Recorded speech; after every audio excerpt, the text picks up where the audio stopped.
L'agence de presse chinoise Xinhua News fait savoir que le propriétaire de la librairie de Hong Kong, qui a été porté disparu depuis octobre, est en effet un fugitif originaire de la partie continentale de Chine.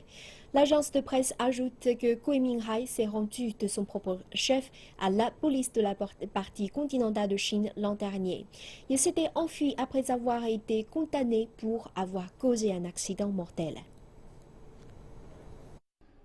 Voici le véhicule impliqué dans l'accident de la route meurtrier qui s'est produit dans la ville de Ningbo, dans la province du Zhejiang, dans l'est de la Chine, en décembre 2003. Une étudiante avait perdu la vie après avoir été renversée par l'homme d'affaires Gui Minhai. Peu avant cet épisode tragique, l'homme participait à un dîner. Le test d'alcoolémie indique que Gui Minhai avait 1,14 mg d'alcool par millilitre de sang. On sait que 2 dixièmes de milligramme d'alcool signifie une conduite sous l'emprise de cette substance.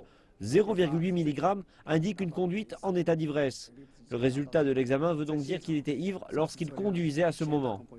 En août 2004, après des mois d'enquête et de procès, le tribunal populaire intermédiaire de Ningbo a condamné Gui Minhai à 2 ans de prison et 2 ans avec sursis.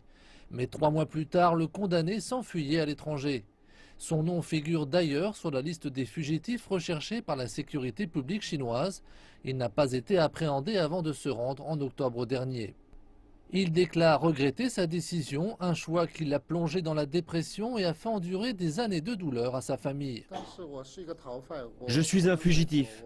Je n'ai pas pu retourner dans mon pays pour voir mes parents. Ils avaient déjà 80 ans. Je n'ai même pas pu assister aux funérailles de mon père, mort d'un cancer. Ma mère est maintenant gravement malade, cela me fait souffrir. Je veux en profiter tant qu'elle est en vie. C'est pourquoi j'ai pris la décision de me rendre. Je souhaite prendre mes responsabilités et accepter toute sanction.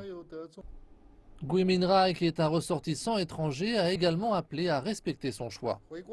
Retourner dans mon pays et me rendre sont des actes volontaires, sans lien avec qui que ce soit. Je ne souhaite pas que des individus ou des organisations, dont la partie suédoise, soient impliqués ou interviennent à ce sujet. Bien que je sois porteur d'un passeport suédois, je me sens toujours chinois et mes racines sont en Chine. J'espère que mon choix puisse être respecté par la partie suédoise.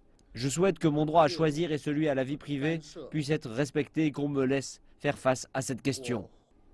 D'après la police, Gui Minhai fait l'objet d'une enquête puisqu'il est également accusé d'autres activités criminelles.